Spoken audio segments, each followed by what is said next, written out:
Perfect. Oh, buddy. That is a segue. Welcome. It is your boy Mike coming to you live from Carryall headquarters, home of the RC Bug Out Bag, where we literally got your six. In the green room, waiting to join us later on tonight, we have Matt Higgins here to talk about all things Axial and all things RC in 2023. So be sure and stick around for that. We got a great show tonight. Um, Plenty of chances to win good stuff. So be sure to stick around to the end. Um, we will also be announcing this week's influencer, the who's who of the RC world, nominated by our peers and RC friends out there joining us live tonight. So be sure to stick around to see who gets picked for that and all of your chances to win. But like every Saturday night live, this is a two-man show. I'm here, the man on my right, Peter. How are you, sir? Good, man. Good to be back. I love the new backdrop here that you worked on. This looks fantastic, man. Really good job. Thank you and Adam, putting this together. It looks nice and clean. Yeah, excited about our guest tonight. I mean, ever since I joined the hobby, been a big Axial fan and excited to hear more about the brand and upcoming projects. So definitely excited. Yeah, it was a busy week. We a lot going on in the RC community. Some new product drops. Peter, Um, yeah, yeah, I could hear you. A lot of testing, product testing. One, drops. two, Yeah, one, I got two. you. I got you. Pete, I'm not getting you. Yeah, Something changed. Peter, yeah. You got me. Testing. 1, 2, 3, 4, 5, 6. son of a gun. Pete, can you hear me? Yes, I could hear you. Matt could hear me. Everybody, Fish and Bill says they could hear you. Um, so we should be all right. So a lot of product drops this week, different products. If you guys been keeping an eye on social media, all you FMS fans, FMS is 2 days away from dropping a new truck. So keep your eyes out on that.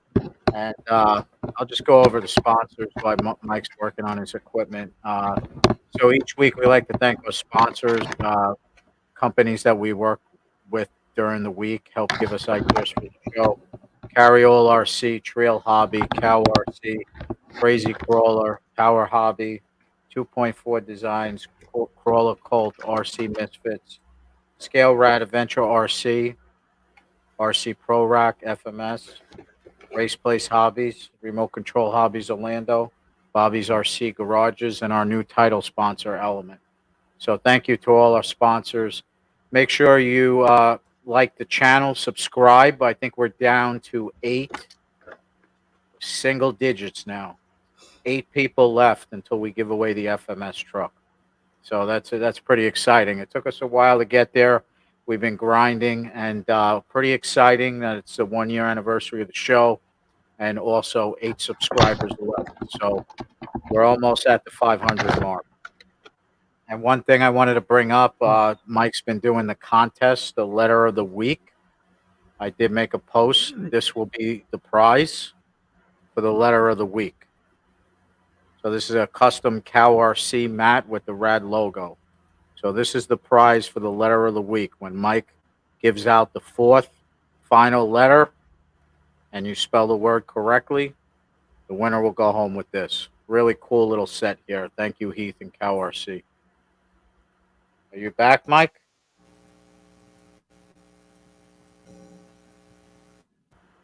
Are you back?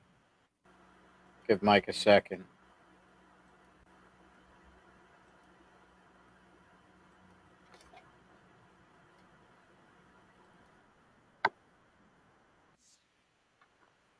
All right. While Mike's going over, I'm going to look into the chat Hang room on, here.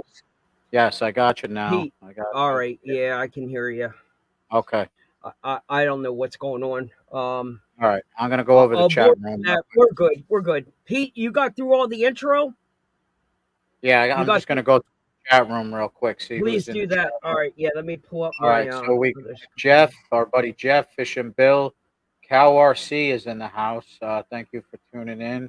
Wayne's Adventures. Thank you guys for tuning in live. Like I said, we actually picked up some momentum. Mike, we're down to 8 subscribers to 500. So the numbers Holy just crap! jumped. So that FMS is going to be going out pretty soon. So help support the show, like it, share the link, and we'll move on to the next giveaway. So Peter, do you have one of those Cow RC mats there handy? Did you show yeah, one of that's them what I was off? just the letter of the week. I was just going over that while you were. Nice. So this is the prize for the letter of the week. Cow RC was very nice to donate this. So very nicely done. So once Mike gives out the fourth letter and whoever spells it correctly, we'll ship that mat out to you. So that's the new giveaway. So and yeah, so as far as our guest, Mike, I mean, I remember getting back into the hobby. Man, Axial has been a part of my journey in the RC hobby. I was just looking at my bomber that I still have that I'll never. Yeah, everybody has that one truck they'll never sell, and the bomber is mine. I don't care how much money. I mean, Axial has a special place with me. Definitely love the brand. I mean, Mike, when we did the year of the micro, I mean, I got the Betty. I mean, how many Axial micros do you have? I mean, probably way more than I do. But yeah, Axial's just killing it. I mean, the hard body micros, the SCX6. I mean, we could go on all night. So, to bring this guest on. Wait, did you do the intro?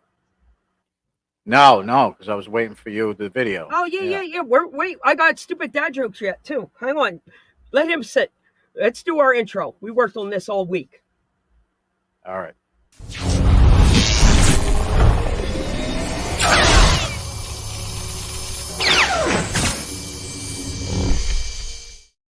Did you do the one with the rocket? Yeah, which you have multiple files here. Did Yeah, you yeah, yeah, upload it? yeah. Yeah, right Which here. one? Yeah. I got it. I got it. Launch control, this is Houston. We are go for launch. We are go for launch. We are go for launch. 3, 2, 1. Ignition.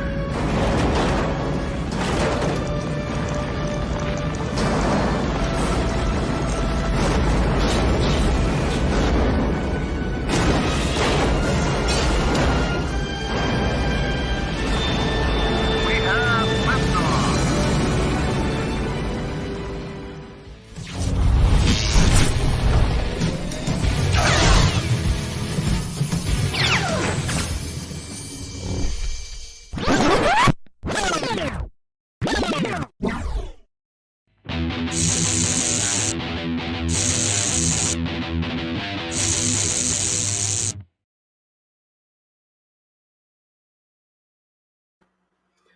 That's awesome, Fantastic. man. Dude, that Good worked work out on so that. good. I think the levels of that was so much better. Before the rocket taking off was blowing out my eardrums, it got a little out of control. Um, and yes, I'm talking to you without my microphone, so I'm gonna go into this naked. Pete, I'm assuming you can hear me okay. Anybody out there in the chat room? Audio levels are good. I don't want to talk the whole show and find out that they can't hear us. So No, no, I we're need good. to pull up the comments here on my end. Let's get our Peter in the why I'm doing this stupid dad jokes. Um, in the banners, make sure you type in Matt Higgins' name so it goes underneath them. Brand. Do you remember how to do that? Yeah, I already have a banner for You him. have him in I there? typed. Okay. You typed it in already. Perfect. So we'll do our stupid dad joke to get things warmed up, and then we'll welcome in our guest. So, why not? get things started, an RC addicted dad show's got to have stupid dad jokes to go with it, right? So on April 8th, your stupid dad joke coming to you from Rad RC Show. Why do fathers take an extra pair of socks when they go golfing, Peter? Huh. In case they get a hole in one. And if my sound machine was working right now, I'd be playing laughs and claps. But that's a great stupid dad joke. Why do fathers take an extra pair of socks when they go golfing in case they get a hole in one? Ba boom. There we There go. you go. So yeah, Pete, Matt Higgins has been in our virtual green room for months. We've been so stoked about the opportunity new brand champion of Axial onto the RAD show, give him an opportunity to kind of give his backstory. There's no question he's been in the RC world a long time. And when I locked him down at USTE and pinned him in the corner, I was like, gun to his head, you can't say no now. Uh, it, it was, put this date in permanent marker. He wasn't backing out of it. So we are so humbled and gracious to be able to bring him on. Peter, go ahead and bring it. Let's close out the. We need to close our overlay for two people. That's going to be first things first. Go under Can you hit that? brand. Yep, Yeah, can you hit? I'm going to remove the overlay. Boom, make that look professional. We'll hide that, and we're going to bring him in, and we'll put him center stage. Add to the stream. And we're going to put him center stage. Matt, stand by 1 second. My mouse froze up. Peter, can you slide him in the middle there? My mouse froze. I'll grab him. All right, ready. Oop. Matt, stand by 1 second. And we put you center stage. Welcome to the Saturday Night Live Rad RC show, Matt. How are you? I'm great. Thanks for having me, guys. Super flattered to be here. I'm surprised and just honored to be asked to be on your show. And like I said, thrilled to be here. Fantastic. We're so humbled to have you because there's no question you've been around the block. You've been in the RC world for a long enough time. You come with a lot of street cred. So why don't we give you the opportunity to give us a proper intro? Tell us a little bit, who you are and what you're exactly doing now for Axial. All right. I'll start with this a little bit of backstory because I think how we all get started and like where we are when we get started plays a big impact and like how we see RC now. So, my story starts way back in like approximately like 1984, what we call like the golden age of RC. So it was a much different time. Everything was all kits. I got introduced by RC hobby grade by accident. Like everybody else, like a little kid, I had little toy RC cars. Most of these had like, the rubber cord, super simple.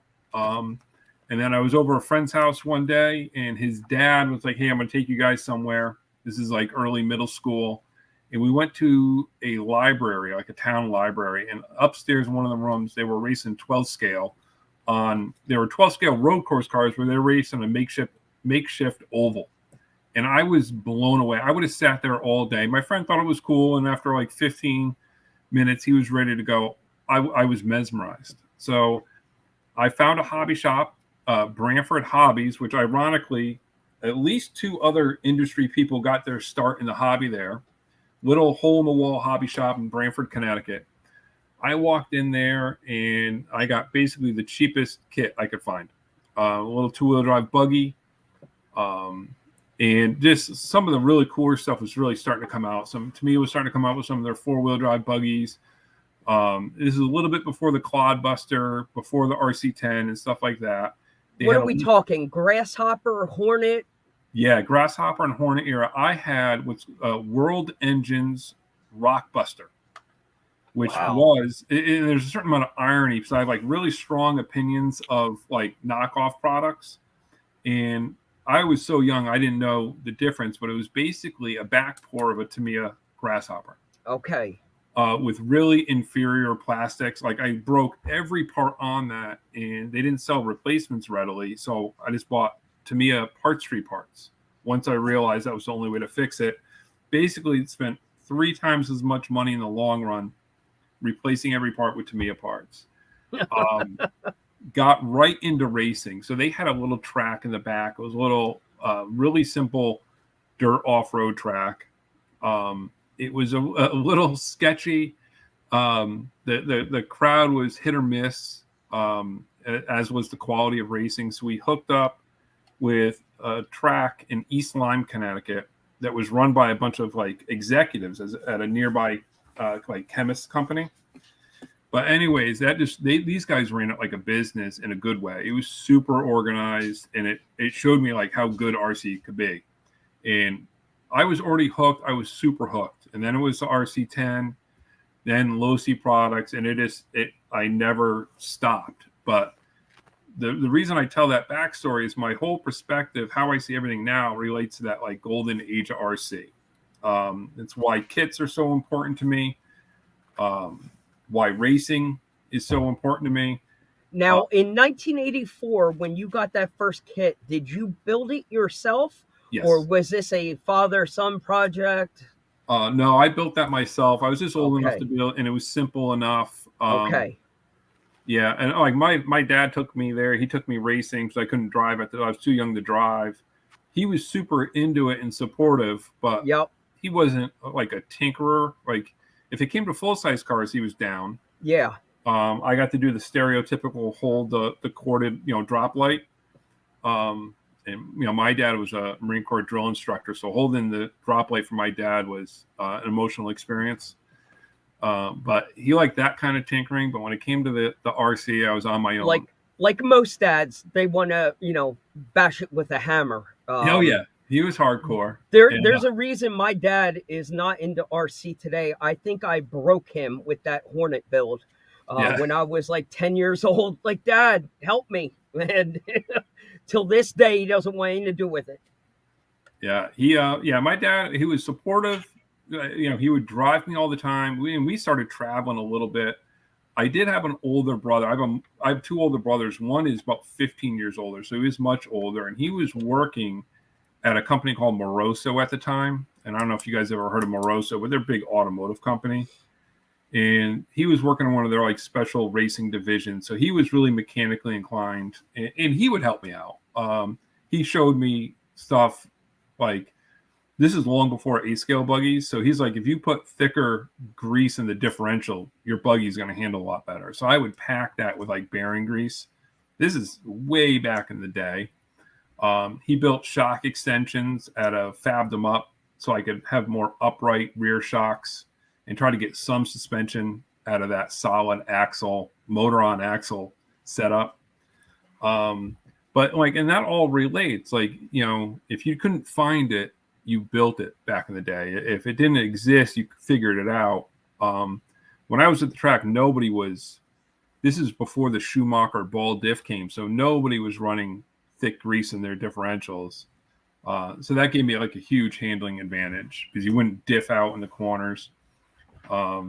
So fast forward, just steady in the hobby. Went to school for media marketing and journalism. And I was just doing contributing work for a couple different RC car magazines. But I was living I moved up to New Hampshire. I was doing a bunch of reviews. I'd go to a race and kind of offset the cost. Car action. I was like, hey, you want coverage of this?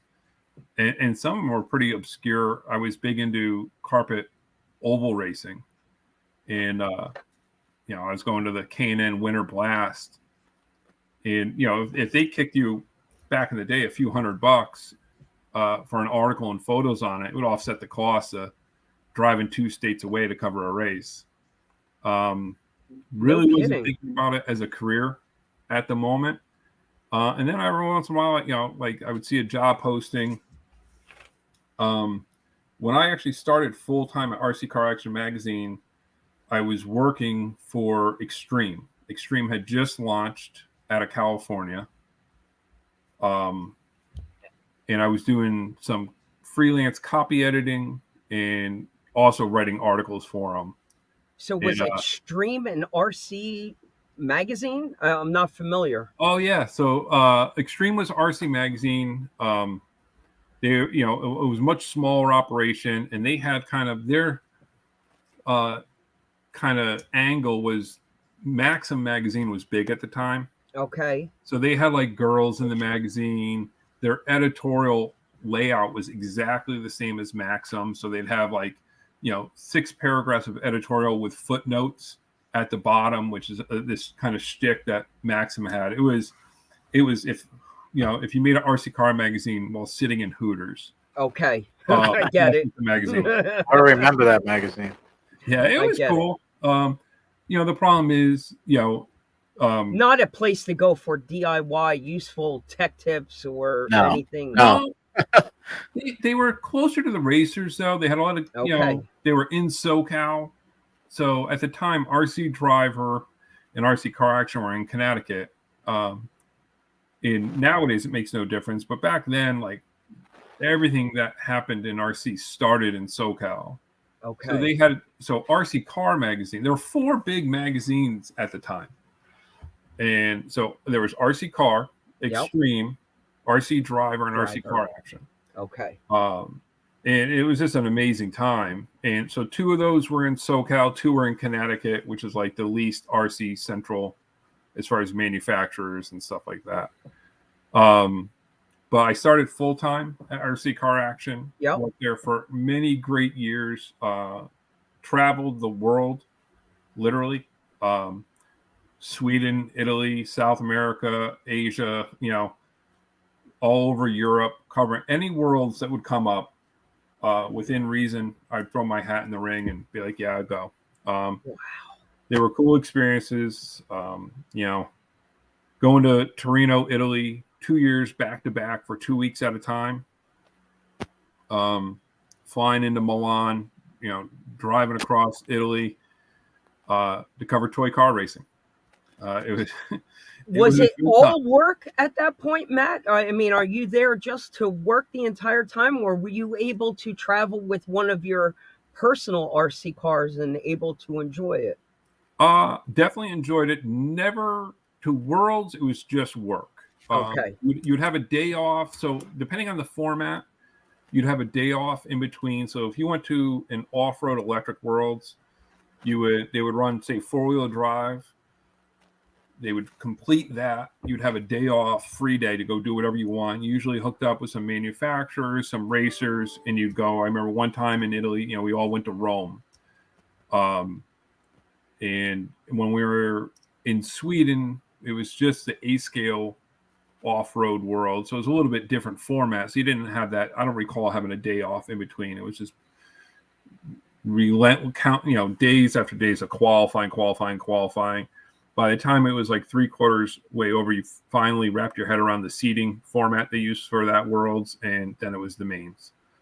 But usually you had like a day off. It was like for the electric stuff, whether it was like in between the touring car and the 12 scale, and you got to enjoy it. But very rarely, if ever, would I be able to bring an RC car with me. Now, fast forward to, you know, rock crawling. Yes. Different experience for you now. Now you're participating, a part of this. And I'd also like to know, with your backstory in editing and writing for a magazine, what is the comparison today with the way the world is working with social media and the way Axial needs to get their product across to people? It's got to be a night and day difference from what you were used to back in the 90s when you were writing articles so much. It's such a video based platform now, like everything's reels and YouTube. Yeah, and everything's instantaneous. So like, you know, marketing is definitely different now. It's a lot harder to control the initial messaging. and there's so many different, stuff spreading so fast on YouTube, on Facebook, on Instagram.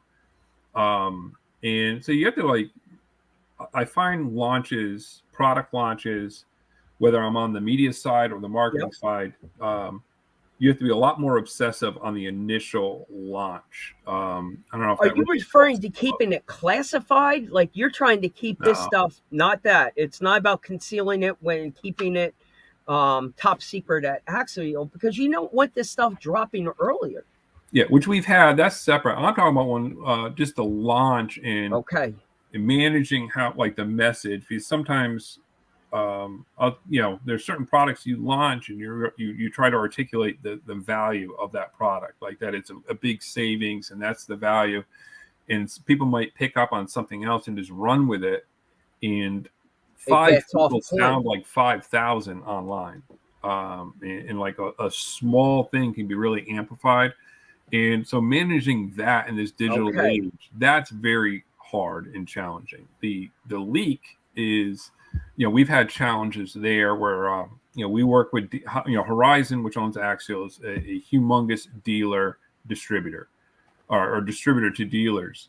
And so we, to help them, try to share information ahead of time.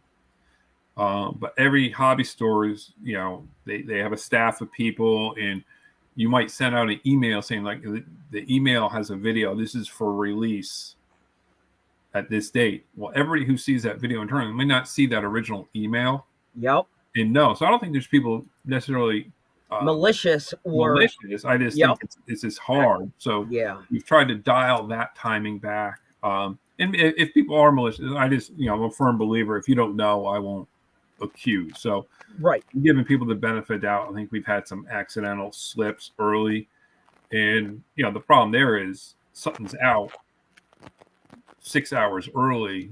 No one's controlling the message. It's just out. Yeah. With no context, no bullet points of features.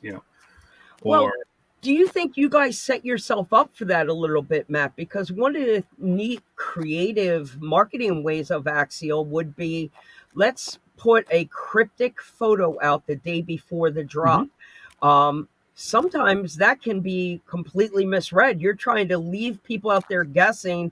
That could maybe set you off the wrong path of wrong messaging also, if you're not giving all the information at once. But I understand the need or the want to, I don't know, have that little teaser and draw a little bit of excitement and anticipation for something. But it can also backfire. Oh, definitely. So, we actually spent a lot of time working on that. And there's one where we could just not do it at all and get the buzz we get on launch, or make sure people are well aware something's coming. So you create a little bit of momentum. In most traditional marketing, that's the way to do it. You don't want to wait to see how big of a wave you're going to get. If you can start building up some pressure and some wave, but at the same time, you have to be really careful. We have had, you put hashtags on a photo, and we'll put, it's a copy and paste with the hashtag. So we use the same 25 standard hashtags. We had to stop doing that because people were like, oh, it said hashtag rock racer in it. Well, if you look at the last 400 posts we did, they all said rock racer. Right. And then, so people who either don't want a rock racer, they want the next release to be something else, are all mad. And then the people who really want a rock racer, and then it comes out and it's not SCX10 Pro, which is completely, has made a lot. Then they're mad. But we're cheating. We're going to the hashtags to look for those little Easter eggs. Where's those little crumbs that we can try and figure it out, and they can be misleading. Yeah. So you see, like the banner behind me. This is just a stock photo we have. Yes. And in one of our last releases, we used that or a similar one, and people were like, "Oh, I could see a vehicle above the A." And there is not one. Holy crap. And I wish I took a screenshot. I'm like, people were digging deep for something I'm like, dude, it's not there. I see a UFO in the sky. Yeah, they're coming out with a RC UFO. And I get it. People are super passionate about this. they love the hobby, and we love that. Yeah. But at the same time, people kind of run with stuff that's not there. It's all in good fun. I'm like, you just gotta like keep perspective and keep it fun. I'm like, while the SCX6 comes close, none of these will get you to work in the morning. They're not real cars. It is it's just for fun. You know what my favorite was when I saw this on YouTube when the SCX6 was released. So somebody put their kid on Oh, a yeah. on a trail like it was a wagon and Yeah. connected it to. You saw that and pulled the You see it all kid the time. down the street, and I was like, "This is unreal." Matt Kett from Scale Builders Guild, he was on the skateboard behind it. Mhm. And he's a big dude. Like, Yeah, that thing's a beast. So It I is. was just at a big full-size Jeep event with Axial, and there was a guy with an off-road custom shop, and he had a couple of them, and he was towing his two little kids, in a Wow. little four-wheel soft-sided cart up and down a hill. I've seen there's one video where a guy, the full-size dude sitting on the roof. yes, of it. Yep. And we don't recommend. No, No. destroyed the I just- body. He messed it up. But literally, the day the truck came out, that video posted of him sitting on top of it, driving it. Yeah. I mean, It's if you can that's think of good. it, somebody will do it. Somebody will do it. Mm. So the world is a different place for you then, because Matt, you've seen an evolution here. Clearly, it's gone from one end of the spectrum to the other end now. Yeah, absolutely. Both on the product wise and how we receive the product has changed completely. When I got started, there were hobby shops and the Tower Hobbies catalog, which I was one of those guys that brought like the Tower Hobbies catalog to school. And now, it's a complete mix. There's, still a lot of brick and mortar, still a lot of racetracks out there. But there's still, you could go online, and it's not just online like Aiming and Hobbies and Horizon Hobby and a lot of other great places. On Amazon, as we know, I'm telling everybody in the audience knows this. You guys know you can go on Amazon and buy everything you want from a variety of manufacturers. If you're in 24 scale, if you have an SCX 24 and you type in SCX 24, there is not a single part or screw you can't replace on Amazon. Correct. With upgrades. I was just at this huge event called Sun and Fun, which is an air show that has like 200,000 plus people at it. And we had a Horizon booth, a lot of people coming in and checking out. We had a Try Me track with the SCX 24s. So unlike a typical RC event, I'm telling people the difference between toy grade and hobby grade. And, sometimes there'd be people mixed in who are enthusiasts. And, it's amazing when I tell people, like, you go on Amazon and you go wild with these things. You could run it the way it is forever and be happy. What makes it hobby grade is every part's replaceable, serviceable. But, if you go, we sell parts for it. A lot of mainstream manufacturers sell parts for it. But if you go on Amazon, it's just amazing. So, to the point is everything has changed. And then just like the media aspect of it, magazines, the amount of people I meet, they're like, yeah, I got into the hobby because of magazines. I was in a grocery store. I saw this magazine and, I begged my mom till she got it. And then now it's a TikTok that they saw and they're like, I need to have that. And now and to that point, I spend my day, not the whole day, but I'll look for people on TikTok who aren't RC people, but are doing, and I'm like, how could we work with these people? If they're a good video creator. Yeah. It's times have definitely changed. So the elephant in the room here, you had some big shoes to fill. With Paul leaving. Did you literally fill his position? Is it that simple? Yes. So I'm in the exact same position Paul is, and they are big shoes to fill. Paul's a great guy. He's a people person, well respected and extremely well liked. in the industry as a whole, in the hobby as a whole, and then internally at Proline and Horizon, people love Paul for good reason. He is a sweetheart, a big teddy bear of a guy. But to answer your question, I am exactly his. So I'm the brand champion. That's the title he had. Okay. And that's not a title people hear all the time. It had Peter and I, as we were making the post, inviting you on to the show. We were questioning this brand Yeah. champion. Are we getting this right? Like, so we don't hear it often, Yeah. but not. I mean, I often credit Axial and Proline a lot for the getting away from the team driver to the brand ambassador. They were usually cutting edge with these new verbiage. Yeah, they definitely decide. The title is a reflection of how they want you to feel in your role. Okay. Now, if you look internally in the HR systems, it says brand manager, which a lot of people are. I've heard brand manager. Every company has brand managers, but the reason they do that is it's kind of a disservice to all the other people who work on Axial. I don't manage the brand as a whole. There's a lot of incredibly talented people involved in product development. So Richard Trujillo, who's a huge icon in the hobby. Hodge was a national champion level racer who works on product development. We have Wyatt Mellon, who's the engineer behind things like the SCX10 Pro. And he will be here in 2 weeks, people. Yeah, that's going to be awesome. He's going to have incredible insight. So all these people, the management of the brand is really a team effort. So if you called one person a team the brand manager, it really wouldn't be fitting.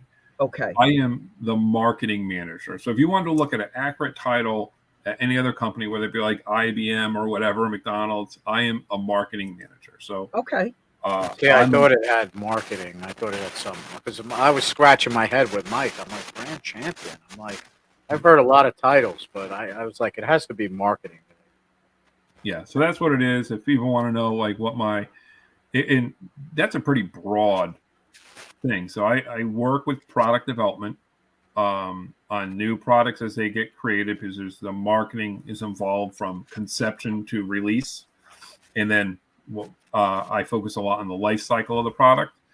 So I'm involved with product development, not so much the engineering, but I am involved. But it'd be disingenuous to make it sound like I design anything. But you're more the people person now. You're the face at the events, and you're probably a part of the social media side. Then, correct? Making the Facebook posts and such. Or no, I don't. Yeah, I don't make the Facebook posts. That is under my direction. Okay. I'm actually doing it. So we have that's at somebody else's position. We have a couple people, depending on, like, I have one person posting for Axial. Horizon Hobby has another person. That's their full-time job. Just posting Horizon Hobby social media content and number of channels. But I don't. You're in a big corporate world here because you're dealing with multiple brands and across multiple social media outlets. So you've got guys that are running your YouTube, your Instagram, your Facebook, and then they're controlling it for different brands, Proline, Axial, and so on. So it can get complicated. Yeah, and you'll notice, so like Proline is the gentleman who handles that social media is a different person than handles the Axial, who also handles Arma and so forth. Not to reveal too much behind the curtain. Yeah. But so the way way it would work is sometimes I'll write out an exact post, all the copy, professional copywriter. I write all the copy. Use this photo, please. Use these hashtags, which we weren't really paying attention to before, but realized we had to.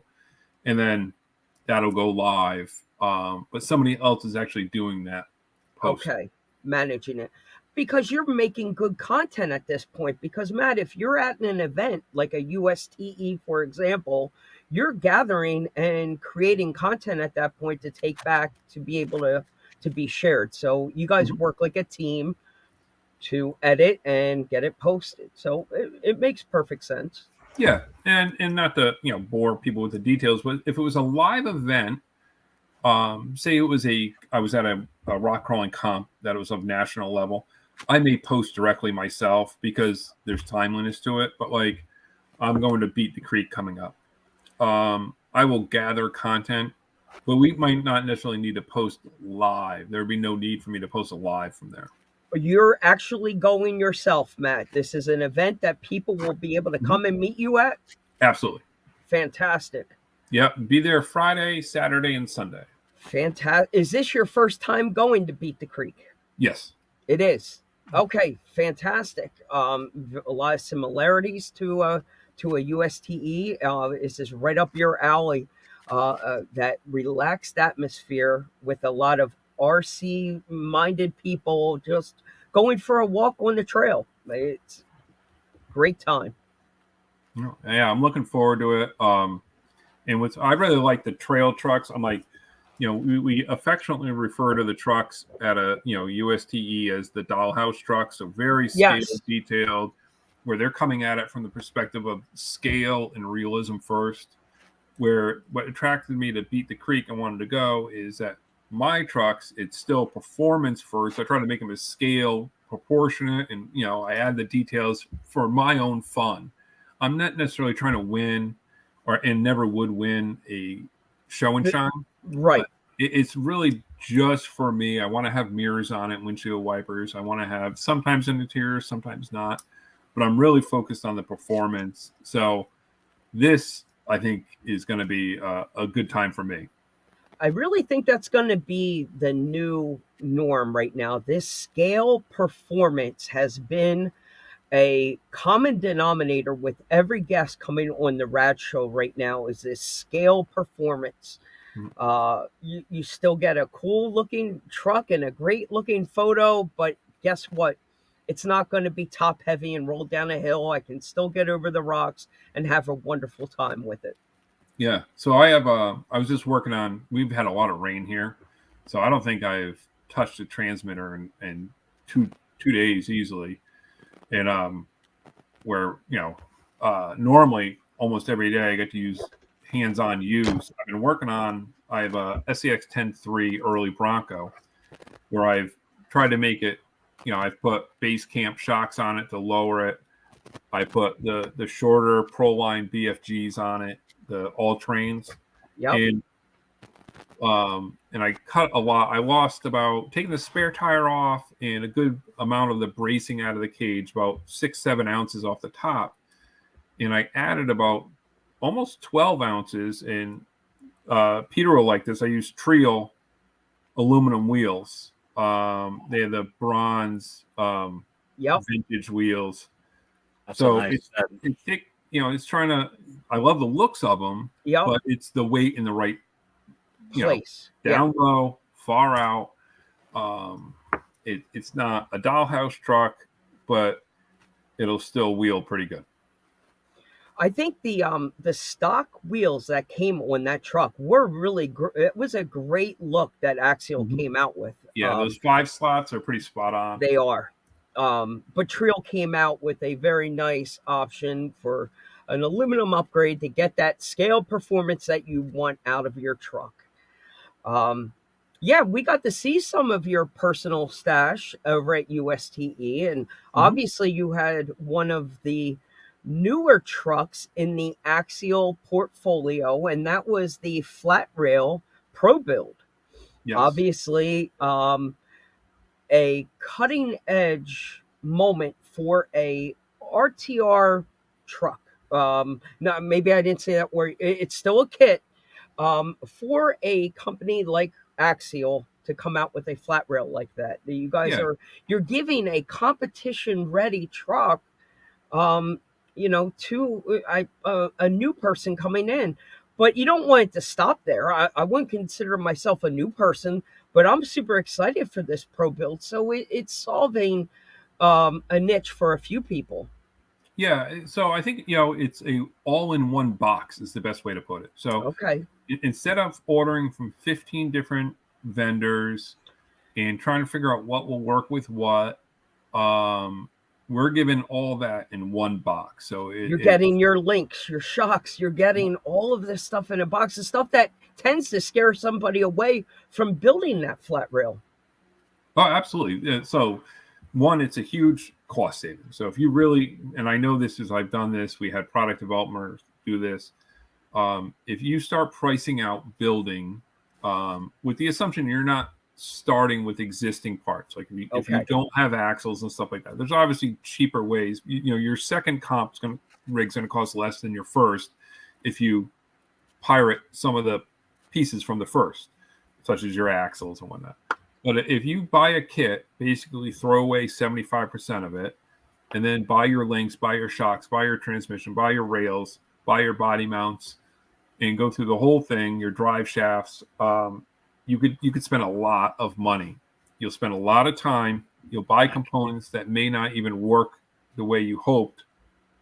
We all end up with this junk drawer, this box of crap that just does not work. Yeah. It doesn't.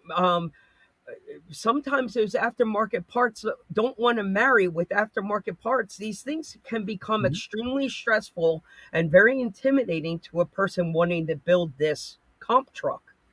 Yeah. So it's supposed to be like a all-in-one box. And it's also supposed to be like a all-in-one in the sense that you could very easily build a trail rig. We don't want to, obviously people want to see this and be like, this is a comp appropriate vehicle. And it definitely is. But if you are serious and just want to have the very best performance in a trail rig, this is the way to do it. That's why we have the transmission the way we have it, where it's shiftable via servo or selectable manual. So you could comply with any rules out there. I mean, there's really no set of rules this won't fit one way or another. The only downside I've seen is like, I thought I was going to get away with one, and now I'm already like, we're not even that far into it. And I'm like, I need two. Wow. So I'm like, I really want to build a pure trail rig out of one. Okay. And then I'm going to build my comp rig, and then I'm going to use that and adjust it for the different comps I go to. Because like, unfortunately in my area, there's like 3 groups I can run comps with, all run slightly different rules. So there's some where I could run the servo and shift it while on course. And then there's some you can't. And if like the Worlds is coming to Maine, if I go to that, completely different set of rules altogether. No winch, that's got to go. Can't even have the servo. You're running 2-channel, and that's it. There's a reason that we all end up with a wall of RC cars behind us. They're not all the same. Somebody who's not an RC person can look at it and be like, they're all RC cars, but we can look at them at a deeper, more complex level and realize they're not all the same. It's funny you say that. Like my wife, Matt, my wife comes into my hobby room behind me and looks, like to Mike's point, looks at all the trucks and says they're RC trucks. They're all just toys. They're all the same. But then when you look at like all the work and all the different personalities into each one, they're slightly different. Each truck has a different, piece. That's why I don't like selling. I mean, Mike knows the story. I mean, I sold and got burned, and I'll never sell a truck ever again. I mean, unless it's stock. If it's, I put my heart and soul into a truck, and a guy just took it apart and parted it out, and so horrible. Learn my lesson. And on that, so when I was racing, before I worked full-time at Car Action, every time I wanted a new vehicle, I had to sell the old. So if I wanted the B3, I had to sell the B2. And I did this for my on-road stuff, my carpet stuff, so I was always, I was a college kid, racing those, I was selling memories every time I saw it. A part of you. As corny as it sounds, broke my heart. And then when it's like Car Action, you couldn't sell. So I have like a garage that was ridiculous. Can imagine. And one of the things I do now is it's like people, I try to give like, you got to find how to not be a pack rat, but still don't sell the stuff. You will regret it. and it's similar to like the full size world. I'm like, I have Jeeps that I've sold that my family still gives me a hard time about getting rid of. Well, we had to. I know you had good times. You know, we used to do a lot of off road and camping adventures. We still do, but like, you know, I was like, that, you know, you thought that Jeep was cool. That Jeep had this wrong with that wrong. I had to get rid of it. But you know, it's the same in the RC. You're not just selling an RC car; you're selling memories. So Yeah. I it's think tough. a solid compromise that I found was if I'm going to get rid of a truck, at the very least, I will always keep the body. So I have a wall of bodies Well, that's and interesting. maybe, just keep the body at least and maybe move on to the next truck and I can part it out, move a motor and ESC over to the next one. And, you got to find a way sometimes to stretch your budget a little bit. And you can't be, sitting on a million motors and ESCs and every time a new truck comes out. But yes, you can retire the body and that's how they end up on the wall. Not a bad idea. Well, and to Mike's point, everybody has their junk drawer. I mean, before the show, I was going through my drawers and I'm finding parts that I looked for like 6 months ago and I didn't even know I had it. I mean, I got stuff hanging on the wall here. Sometimes I don't even know what I have. It's amazing when you do a lot of Yeah. mods and buy parts. You don't even know what you have. Right? Hey, Matt, this is a part of the show. We're going to take a little pause here with you, and we're going to do something called This and That. And this is something you can't fail. This is just for fun. Okay. I'm going to throw out two options at you. For example, call or text. And you just fire back at us. Rapid speed. Peter will set the clock for 1 minute. Peter, can you pull up the Jeopardy music in the background? Do you know where that's at? Yeah. We're going to pull up the time clock for 1 minute. We'll fire through them. But at the end of this, we're hoping that it paints a little bit of a personality of the type of person who you are. Again, if we hit on something that just does not fit, pass on and move on to the next one. Right on. Pete, can you volume on that a notch down? Bump up. Perfect. All right. So we will start the 1 minute time clock. People watching in the chat room can play along with Matt. Everybody can type in their answers as we move along here. So the first one, Matt, out of the gate, call or text. Email, but if I had to pick between the two, you gave me text. Thank you. Hey, don't pull an RC girl on me and start giving me answers that aren't here. I'm joking. All right. Do you use a water bottle or a reusable water bottle, like a Yeti? Reusable. Would you rather go to a bar or go to church? A church. Pizza or Chinese food? Ooh, Chinese. PlayStation or Xbox? PlayStation. Slot machines or blackjack? Slot machines. Do you prefer the Lexan or a hard body? Tie. Yeah, Ty, good one. A burger or a hot dog? Burger. Ketchup or mustard? Ketchup. Brushed motor or brushless? Brushless. Are you a Jeep guy or a truck guy? Ooh, that's tough. I've had a lot of full-size trucks. I'm a full-size off-road enthusiast, but Jeep guy currently. Okay. We're gonna have to come back to that. Would you rather win the lottery or find your soulmate? Soulmate. A flat rail or C channel? C channel. 1.9 or 1.5? 1.9. There's just more options of tires. All right, good choice. Chicken or tuna? Chicken. Coke or Pepsi? Pepsi. KFC or McDonald's? KFC. Action, movie, or comedy? Oof. Call. Action. Cat or dog? Dog.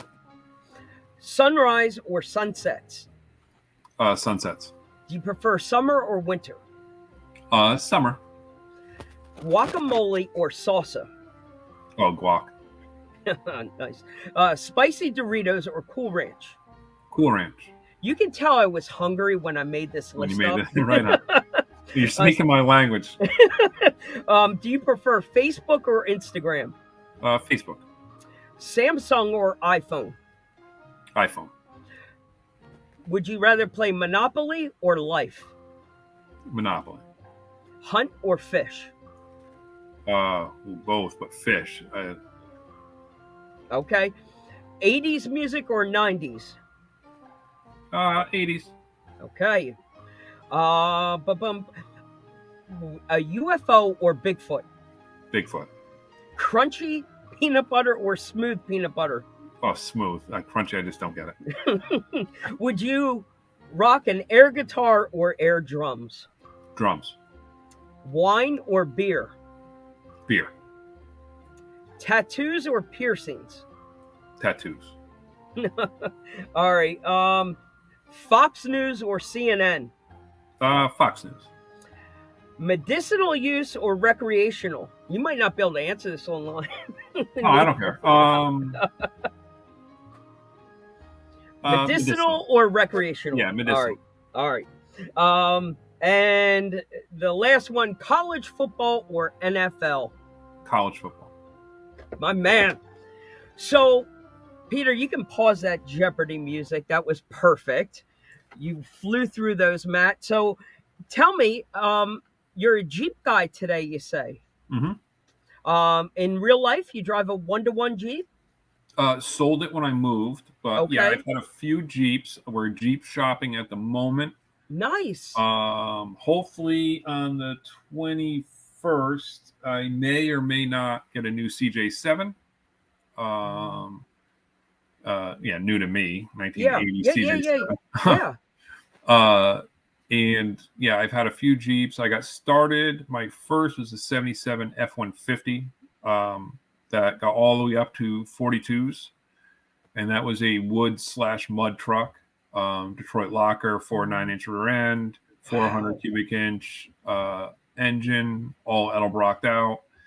That's what, and it's funny. We thought that made a ton of horsepower and torque. Now a stock 6-cylinder makes more and gets 4 times gas mileage. But, I thought that was a pretty built truck back in the day. I've had 78, 79 Broncos, 86 Bronco that did about 120 when I put a Mustang 302 in it. Wow. Are but you that was a an off-road fan? truck. Are you a fan of the new Bronco today and all the electronics that go with it? Yeah, so I test drove that. I was definitely impressed. One of the downsides is I'm a shade tree mechanic at best, so I could rebuild an engine. I can't rebuild like a transmission or a transfer case without some of the parts not making it back in. So that's my level of aptitude. So I love that expression, shade tree. I love it. I've never heard that before. Oh, really? No, yeah, I'm not but like a lift because I was going to ask you, are you sitting on a badass garage that you have tools and a lift and a way to work on all this? I had a pretty good setup in Connecticut before I moved, but when I did bigger work, I did a whole axle swap on a Jeep. My friend had a garage, like a full-on professional garage with a bay. We had, we could use the bay for 2 days without anybody balking at us. So we rolled it in, did a front and rear Dana 44 swap on a older Jeep. That I wouldn't want to do in my backyard. I could, but so I'm a fairly decent mechanic. Like if starter goes out, I'm not at all concerned, except when we get to the new stuff. And this is where I was going with the Bronco.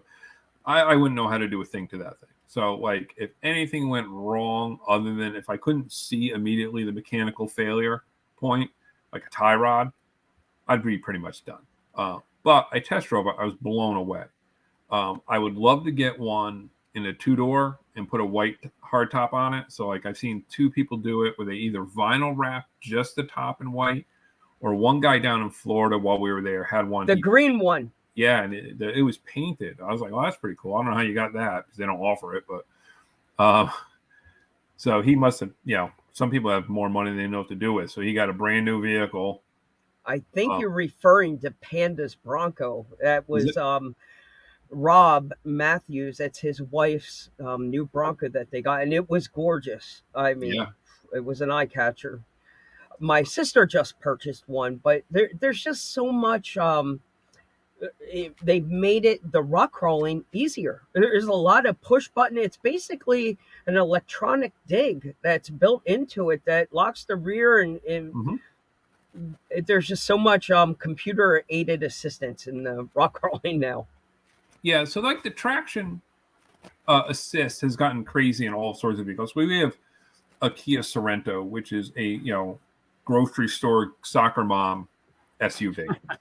And the amount of traction control and assist in lockers it has in it, it's amazing. You never would have had that back in the day. Right. And that is as ordinary of a vehicle as you could get. So like the Bronco, they really because they had to find their points of difference compared to the Wrangler, and Yep. that's what they did. And so if you get stuck in some ruts, how that modulates the throttle and traction to be able to climb out of stuff that normally you sit there and spin yourself deeper it's amazing engineering. The You can- downside is if a fuse blow, I wouldn't know where to start to replace it. And I consider myself relatively competent with tools. They are very complicated, and that's what maybe why I'm looking at a 1980 CJ7 for my next project. Hopefully we get it. It's going to go fast. I know there's one guy. The one I found is in state, and there's a guy in Germany who's also trying to snap it up. No kidding. Yeah, so hopefully we get it. Wow. If not, we'll continue the search. The prices are hitting normalcy again. Okay. I was looking at a military Blazer or full-size Chevy from the 80s, and when I first moved down to North Carolina, I could have snapped one up for $3,000. It would have been clean. They shot up to like 13, 17 grand for the exact same truck. The only thing that changed is time. Yeah. It's horrible. Yeah, it was crazy. Now it's everybody's back to work. People are acting a little more normal. Prices are coming down. The vehicle shortage is lower than it was. I'm hoping that continues, that prices will start to come back to normal. We were ready. I mean, this is off the beaten path real quick, but during COVID and things were in complete lockdown, we were searching for a new English Bulldog. We had just put ours down. It was time to get a new one. At that point, 10 years ago, you're looking at between 2,500 to $3,000 ballpark for a decent Bulldog with papers. During COVID, they were 7 to 10 grand. Wow. Yeah, they shot up. And I thought, well, that's okay. I'll just wait till COVID passes, and we can get back into a vet, because it's all C-section. It's it's an expensive breed out of the gate. But the vets, they're still keeping the price of these dogs sky high right now. I'm hoping eventually everything will start to plateau and come back down to earth. Yeah, you almost have to find like one of the like hobby breeders, somebody who's just breeding for the love of it. And there's nothing wrong with listen, you can make your living any way you want, but gouging and papers meant nothing to us. We weren't going to rebreed the dog. I didn't, but it's just, with the dog having a C-section and trying to get into a vet during COVID, through the roof. Are you getting questions, Pete? Yeah, I got a question that just came in. It's actually funny. If you could tag the CJ7, will Axial come out with a 110 scale CJ7? Ooh. I think it's more like if I don't get it, then I'm going to have to insist. One way or the other. That's the only way. When I found this one, I had found probably 5 others, and it was right before I was going on a trip, and the first time I could go look at it, and I was like, I'm gonna have to wait till I get back from Florida, and that's when now I look, there's slim pickings again. So I think it's more likely if I don't luck out, then I'm like, hey, let's let's do a CJ7. We have Um, another question. which one are you taking here, Pete? Go ahead. No, I see you just posted it. Yeah, So I didn't understand this one. how much overlap do the teams of the different platforms have? Example, SCX6 versus SCX24. All right, that's a great question. So there is overlap. Sometimes there's product developers who only work on, say, SCX24 related projects, and then maybe some projects for outside of that brand. But there's definitely overlap. So you're gonna have an overall product development team that's Okay. those two products fall under. So there's Todd Hodge, who I encourage you to have on the show. Probably one of the most knowledgeable people of the industry in the hobby. He's going to oversee all of that, and then it's going to go from him to Richard Trujillo. He's going to oversee both those programs.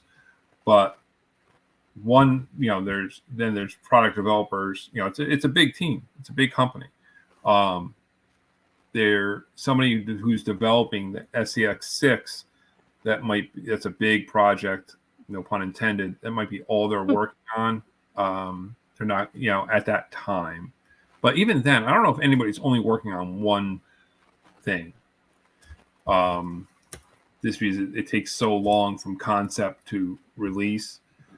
So I don't know if that answers your question, but yes, there is. No, it does. And it paints a better vision of what you guys are doing, but I'm sure there has to be something working. You're already working on the next project. You've got to be multitasking at some point. Yep. So I would definitely love to pry and see if there's anything that you can tease us on, what at least maybe what scale we should be expecting next. I mean, the SCX6 has been a huge success. I know it's been welcomed. It's a neat platform to drive something that large. I'm anxious to see if that is going to be sticking around. If you see that as a long-term part of the Axial family. And I hate to do this. I'm going to load you down with two questions. You touched on something earlier here, Matt, that you were sort of trolling around in TikTok looking for video creators, people to maybe work with. One of the questions that we often get asked a lot is people often want to be a brand ambassador for somebody like Axial. Is there any tips or advice you can give to anyone out there, like what you're looking for in a brand ambassador, or any tips out there on how to post content? Like, what are you looking for? What catches your eye? All right. So I'll do the first part with the SCX6. The SCX6 is going to have a long life. It's been tremendously well received, but we came out with the Jeep. It was a huge hit. We went, it's the same platform. So when I say we went in a different direction, we're not talking a 180, but the body, the trail honcho was really like, what could we do to maximize the performance? Typically, if you change the body, just the body on SCX 10-3 or any other 10 scale platform, the body alone, if you went from polycarbonate to polycarbonate, wouldn't be that big of a difference. But when you go from the Jeep, if you've driven both to the honcho, the trail honcho, it's a tremendous difference. We really focus on approach and departure angles. It really drives completely different. You could hit berms faster because you're hitting tires first. So you could launch it, you could drive it harder, you could rock crawl it better. So it's the same platform, but we really try to offer something completely different. So if people were not already, if they were familiar with RC and rock crawling, I mean, they had a certain performance expectations, this was the SCX6 for them. If you just saw it big and you saw a Jeep, you might get the Jeep, as tons of people bought that as their first experience in RC, which really wasn't what we were going for with a platform like that. We never really pictured like, oh, this is going to be somebody's first RC, but it was. It's like been a door opener way more than we thought it would be. That So thing ended up in magazines, in one-to-one crawling magazines. Like this was introduced to people. I could see it being the first truck for a lot of people. yeah, and it certainly that's you don't come up with some of that price point and have that be the intent. But it has been much like the HBI's Baja 6, right? The B6. So there's definitely going to be more there. But what people need to understand is on a platform like that price point, it's not going to be at the cadence of SCX 24. Where an SCX 24, there's people who own every single version because of the price point. Right. Where we have to look at the life cycle of these a little bit differently with the SCX6. So like we still think of the Honcho as we just came out with that, even though we didn't just come out with it. In comparison, we did. So I'm just trying to like be very honest with no, that's a fair, if that's where it's at in your world, it sets expectations. But I was surprised out of the gate with the SCX6 how quick. I shouldn't have been surprised, but out of the gate there were people taking this right to the comp side, changing the bodies and really trying to do competition level crawling with it. And I was still geeking out over how ultra scale this thing looked at that size. Like it is a sick looking truck. Yep. I wasn't looking to go crush gates with it and put a cliffhanger body on it right away. I mean, they were literally going to flat rails and competing with them. Yeah. What's cool about definitely on my list. Mike got one and I drove the Jeep and I was totally blown away. I drove, I was impressed. And when the Honcho came out, I've been telling Mike, I said, that's my next truck for sure. But I think it sets your expectations, though. I think with the Honcho guy, you're going to get a much more performance-based, drivable truck that you're going to get more out of. And the Jeep side, it's so sexy. It is a great-looking truck. Jeep. Yeah. I would love to see more scaled out of the Jeep version. But I think what happened is, a lot of people, that was their entry point into the hobby, which is, to me, was surprising. And then, like you said, a lot of people went comping right away. And, they went, when Proline offered the cliffhanger, they have it in 24 scale, they have it in 10 scale, they have a cab only version, they have a 6 scale version. If we offered a Proline cliffhanger in full size, I swear people would buy it and put it on their minivan. Full size Hyraxes come in next. So popular. So yeah, the SCX6, it's far from over. Good. And it's just not going to be at the cadence. I'm sure people would love, but it's just, it's a different problem. I think the problem with it is you guys can continue at Axial Fest and at Badlands. You guys can continue to set trails up for this truck and encourage people to bring it. It is just not the most easiest one to travel with. That is one of the bigger problems. We can't put that on a plane. Well, no, Mike, it's taking. Unless you're taking. Yeah, it's just not easy to travel with. Yeah, I'll give you. Go ahead. So when it comes to traveling, this is the secret tip. So hard case golf bags. So a lot of guys golf all around the country. They travel. So they take their golf bag and they put it in a hard case, airline approved bag. It's basically a bag for your bag. Get those for RC. You can fit 3 10 scale vehicles in it with ease, and your transmitters. You don't have to divide it out. But you can buy them at used sporting goods stores. So a lot of guys will travel. They'll go to Florida. They buy this for one trip, and then they sell it used on eBay or at a Play It Again Sports. So it's a genius idea. I dig it. You can't fit an SCX6 in it though. Oh, it's funny. When I went to USTE, I bought the Pelican case. Right now, the Pelican makes one specifically designed for airplanes. So I went out. I spent all this money. Pelican has a good name. The only problem is, to your point, you have to take the trucks apart. You have to stack them. And, you can't fit the transmitter. So it's one on top of the other, and you can only get 2. and maybe a micro. So there I are like it. limitations. I mean, Mike and I fly to events a lot, so A golf bag works, so you can line them up. I like that. I'm definitely looking into this golf bag tip. I dig it. that's a good Yeah, tip. if you Google it, you'll see what I'm talking about. It Yeah, basically it's a clamshell case for your golf bag. I but don't we're golf. not getting an SCX6 in that golf bag, No, though, right? not unless No, you take that's it still apart. yeah, yeah. Uh, We're stripping it down.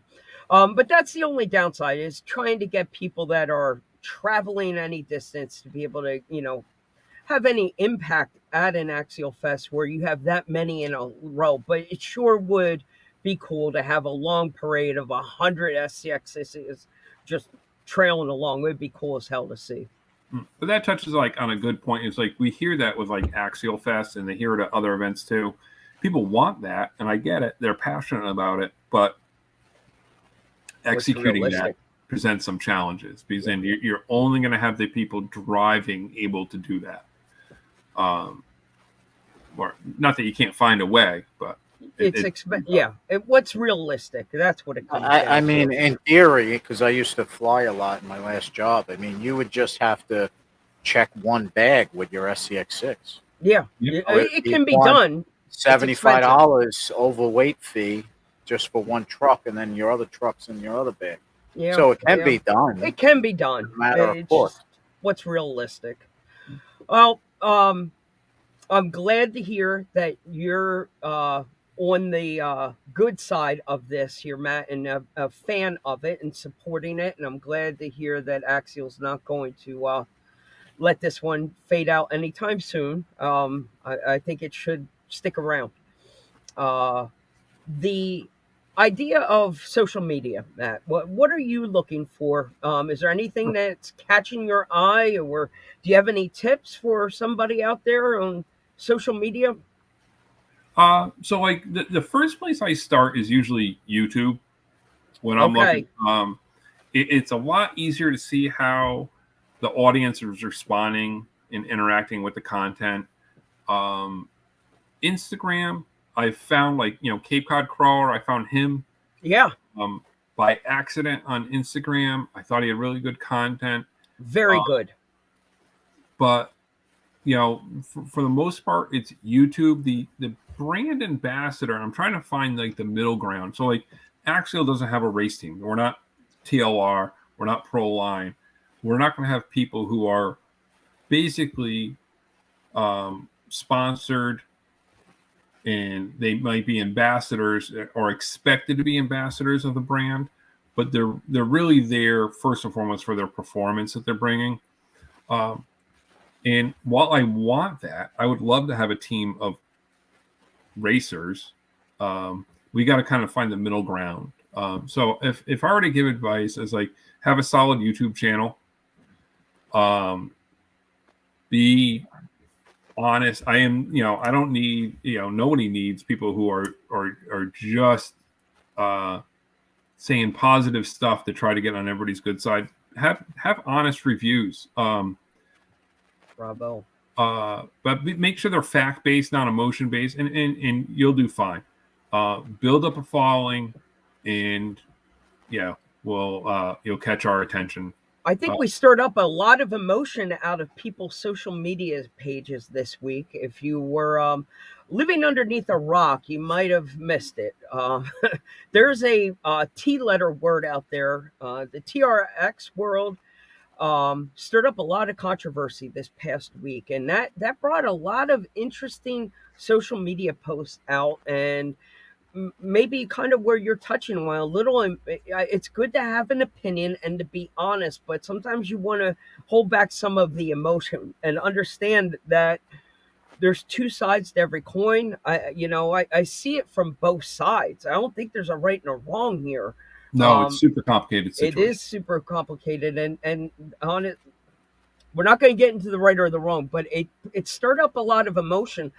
Would you consider people backing off from some of those emotional posts then a little bit, because that could take months of great content and blow it all up if you're posting emotionally. It's almost like posting drunk and screwing it all up in one night. Yeah, because I think people are going to look at that and see these people as figuratively, not literally dangerous. So like, while that might be some other big company taking their lumps this week. If most of that is an emotional reaction, warranted or not, that could, you're like, oh, that might be a tough person to associate myself with, because that could do more harm than good if we're on the receiving end. It's kind of hard to skirt around the issue. Like, our stance on that is very different than theirs. Like, now mention any names. We're incredibly passionate about the aftermarket support. We love it, the aftermarket support. We know a product's going to be a success when, like, within 24 hours, the stuff is like already starting to come. And then if a product has, like, the SCX24, every single part could be replaced. We love that. We don't need to have, like, live in our own little silo where it's only us. But that's our take, and that's a different subject than protecting what's yours. So we may not react to some things the way other companies might, but at the same time, if I saw somebody, like, there's certain things I do have a strong opinion on, whether it's like unlicensed products, copycat stuff, and to some people, we might look like the bad guy, Right. So It's complicated. I get that. But I think your advice is valid there, and we respect, what you're looking for. You want good creative content, fact based. But being creative is the key. When you're doing an unboxing, don't do the same unboxing that everybody else is doing, and by all means, show the people some feedback a month or two down the road. I think one of the biggest things, that my biggest pet peeve, is seeing a truck be released on a Tuesday. Social media gets flooded. 12 influencers out there, same 12, flood the market with their unboxings. And then that's the last you hear about it. Like, I really think there's got to be a way to get that 1 week, 2 week, 1 month, 6 month follow up on it. I know sometimes those influencers don't want to go back to that truck 6 months from now, because hell, their YouTube's monetized. They're not getting paid if it's not going to get the clicks. So you're obviously, as a manager, you're not always looking for a YouTube channel that's monetized either, because that doesn't, somebody who's not monetized might be more of a value to you, because you're going to get a 6 month follow-up post on a SCX6, a little feedback and review later on. No, yeah, absolutely. I'm not looking, like, I don't mind if a channel is monetized through YouTube, and I don't mind if they're an affiliate marketer, but that one of the bigger obstacles I'm facing is that people are only interested in that initial hype, the unboxing videos. So I'm trying to find people who will do more evergreen content for products, or if they're doing a true evergreen article, like, how to rebuild axles. And that advice could work for any brand, but they're going to use ours as the samples and give us proper credit. To me, that's valuable. It's evergreen content. It's going to hit a lot of enthusiasts, no matter what brand, and it's going to make sure we stay top of mind. It's just what I look for in a marketer. But the other big problem is duplication. So there's a lot of very popular channels, and they have a huge following. And, say they have 50,000, 70,000 subscribers. It's a lot. Yeah. And a typical video, say a video launches, it gets 6,000 views, and it'll have a slow growth after. And another channel will have 6,000 views. It's not 12,000 people. So I'm trying to find channels that are unique, present a different message, and don't have duplication, and basically look like the same channel as everybody else with a different intro. Yeah, and you almost want to get outside of people's own algorithms a little bit. And I know the map does not become extremely important, but in social media, I think it brings the world a lot closer together. But at the same time, building around a map does help. You'd like to know that you have a reach in the Northeast and in Mhm. California. You want to have people around the map in case you're going to an event. Do you have an ambassador that's going to USTE? Do you have a brand affiliate that will be at Proline by the Fire? It's good to build around a map also, correct? Oh, absolutely. Because one, people don't true influencers aren't just influential in their digital space. They They're need to be face valued to face. absolutely, and a face-to-face recommendation is going to outweigh anything 12 to 1. So if that person's truly trusted and they're actually really not just making content in a studio and Boots you know, on the ground, in the yeah, trenches, at these events, that means a lot. absolutely. Roger that. Oh, Peter, any other guests coming in here for our man Matt that we need to touch on? We got Jamie Rodriguez that joined us. Just scrolling through. I've been trying to keep up here as they've been coming in. Obviously, fan Anthony friendly, Barra. full of compliments. Obviously, Axial's had a very loyal fan base for a long time and been Absolutely. doing this for a while. And we're so excited that you have come to the Horizon family, the Axial brand. Um, we knew you had big shoes to fill here with Paul, but myself, speaking on my behalf, I think I can speak for everyone. We're excited to have you, Matt. And Thanks. so far, you've been doing an amazing job. And we look forward to a long future with you at Axial. And if there's I appreciate anything it. we can do for you at the RAD show at any point, the hot seat is yours anytime. You know that. I love it. That's awesome. Dude, I'll definitely take you up on that. Um, It'll be a lot more fun when we have releases coming up, but right after release, I would love to do these, and like I yeah, said, we'll get you with the engineers, we'll get you with the product developers. These are incredibly interesting people. You guys are going to have a blast with Wyatt. I can't wait. We've been looking forward to Yeah. this. Will you be at Proline by the Fire? I don't know yet. So Okay. there's a really strong chance I will be. Okay. But a few days ago, I wasn't going to be able to be at Beat the Creek because of a couple Because conflicts. that was the word I got, that you weren't going to be there. This Yeah. took me by surprise. But now I'm going to be there. I've booked a hotel. I've booked the flights.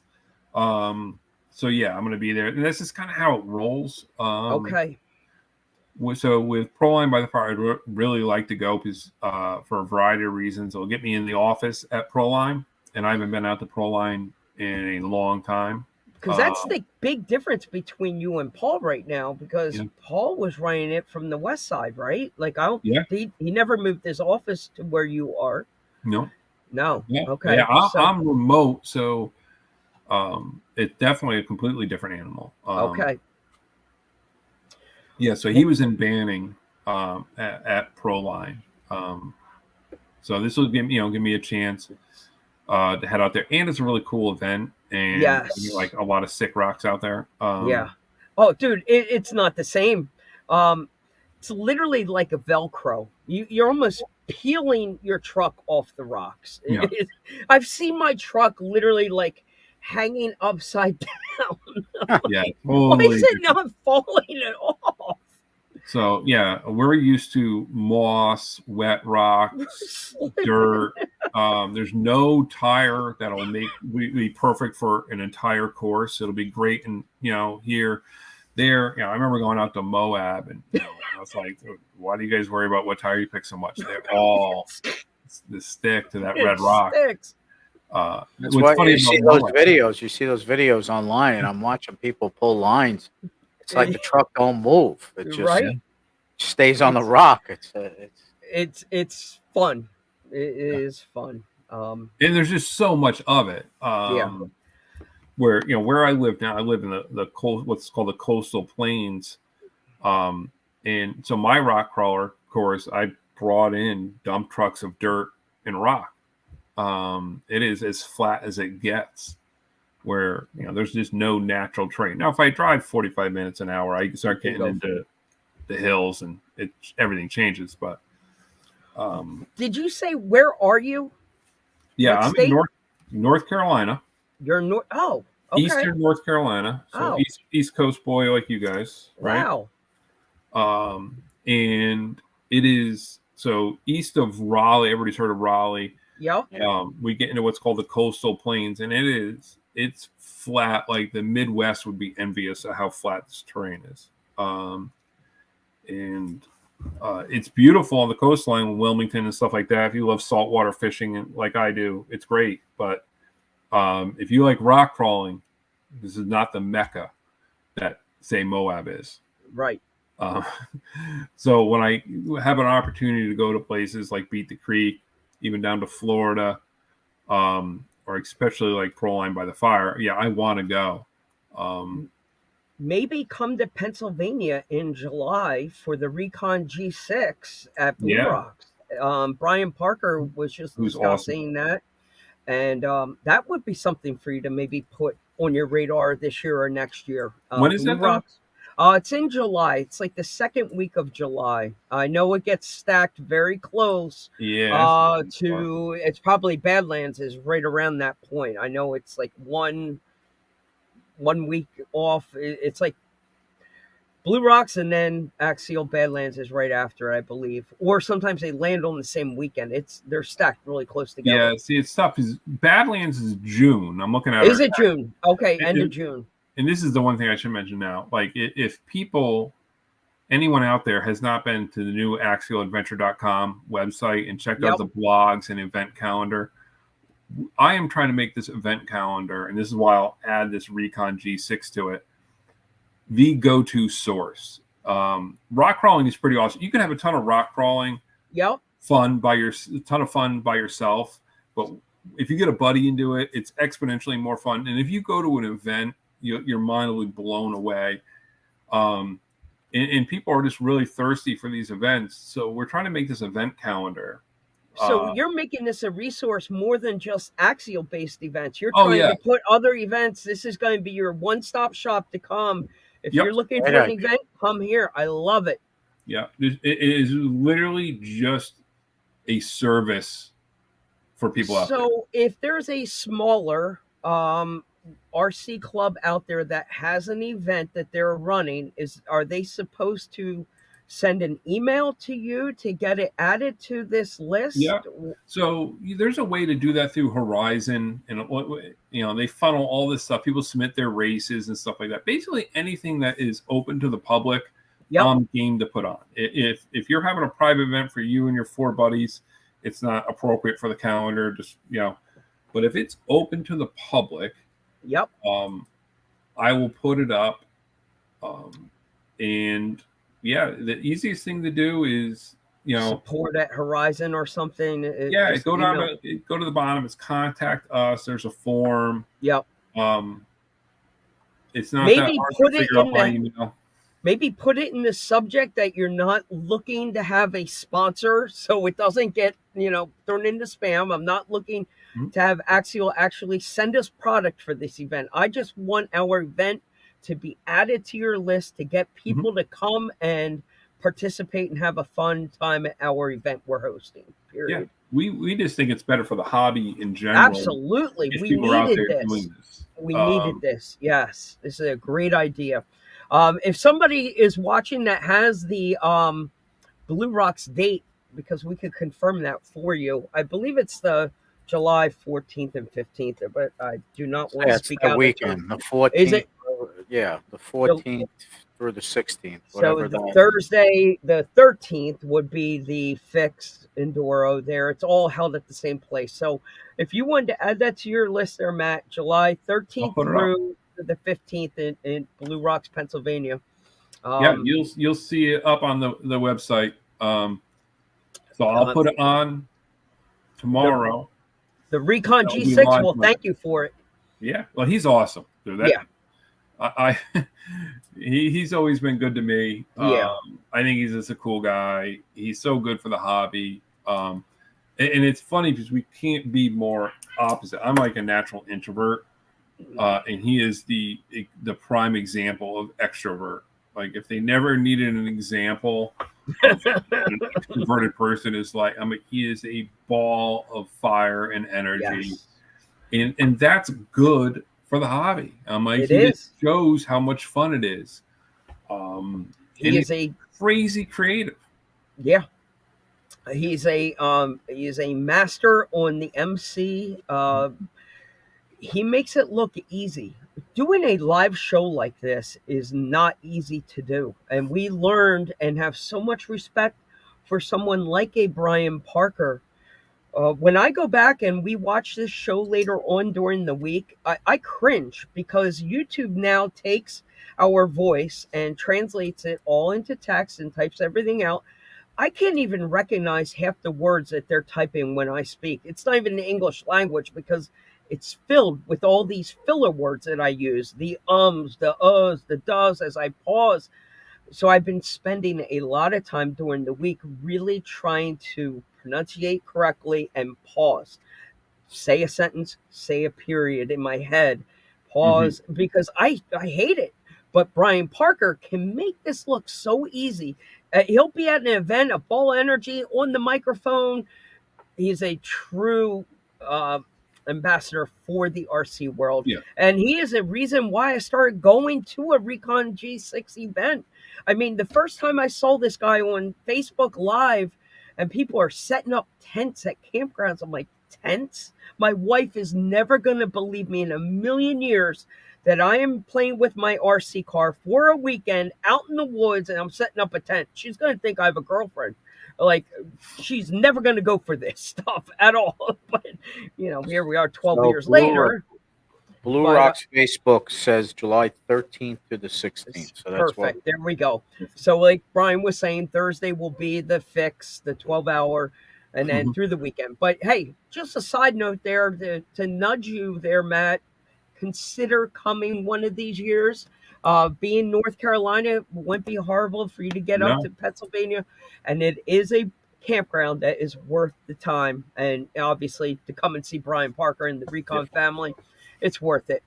I Well, know yeah, yeah. Horizon's been behind them for a very long time. Huge supporters of the Axial brand. Axial's been a huge supporter of the Recon. Yeah. I would 100% endorse anyone going to that event. If anybody's never been, they, absolutely go. You're gonna have a great time, guaranteed. But the Overlap. Axial Fest is the 19th.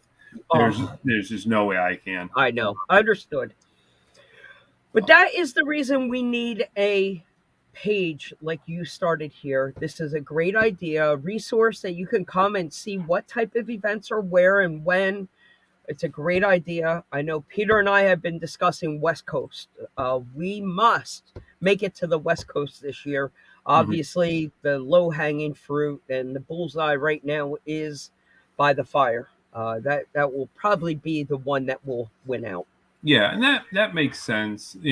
With Proline by the Fire and Axial Fest on the West Coast, those are two. At least you know what you're going to get. There's a lot of big comps. There's basically a national level comp coming up in Colorado, but that's very narrow what you're going to get there. It would be a great comp, but if you're looking for with the Axial Fest or Proline by the Fire, there's everything. Right. It's Multiple just RC brands. circus. Yeah. Very brand friendly. They welcome everyone. Proline by the Fire, you've got multiple brands. It's welcome everyone. Come and hang out. I'll have that golf bag by then. Pitbull Tire even comes. Yeah. Everybody comes. It's a really fun event. I Yeah, can't wait to Proline, get back. They have a cool attitude. They do. They do. So anyway, Matt, I can't thank you enough, sir. Is there anything that you want to leave us with? I think that the one question that we let you dodge, is there anything you can tease us with? Is there something that we should be looking for sooner than later? Is it going to be a good 2023? Yeah. So I would consider us on a roll with the UTV 18, then the AX 24, then the Pro. We've been on a roll. We're looking to continue that in multiple scales. So you could expect more new stuff Perfect. in multiple scales. It is going to be a very big year. I think we're going to finish strong. Perfect. And I think we have some cool stuff coming up. So you're not going to have to wait very long. Perfect. And it's going to be a mix of like brand new stuff and then some updates. Everybody's expectations are different, but like we're going to update stuff more than just rolling changes, but some updated stuff as we go along to keep stuff fresh, keep it, meeting consumer expectations Yep. for electronics and styling, colors. But we're also going to have new stuff in multiple scales. I think 2022 not even ended. Like we had the base camp, which was huge. So many people love. I love that because I was a huge fan of the SCX-10 I love the base camp. I think the base camp got a bad rap out of the gate. I think a lot of people didn't understand that sometimes not every truck is meant for you as the individual. Yes. There's a market out there that they're trying to fill. Not every truck is for you personally, and I just don't think everybody needs to go out there and blast everything. But everybody wants to give their opinion. I get it. But the base camp fit a niche. It was simplistic. I basically, besides changing the wheels on my base camp, it's still the same truck. Oh no, I did change the servo also, and that's it. It's still running on the same body. Simple. Keep it simple. Yeah, and that was its point. Price. Yeah. And price it's friendly. Budget friendly. Price friendly. It's not trying to sell people on features they may not even understand the benefit of. But it really has done well. Like people who are building a project, it's a great really start. And then I think now hobby stores have caught on that this is a great way to steer people. So it's done really well, and it's just. It's a great addition to the overall thing. It's not Absolutely. one piece to the puzzle. Yes, it's a part of it all. And the SCX-24 with the rear wheel steer was a great option, giving the people rear wheel steer.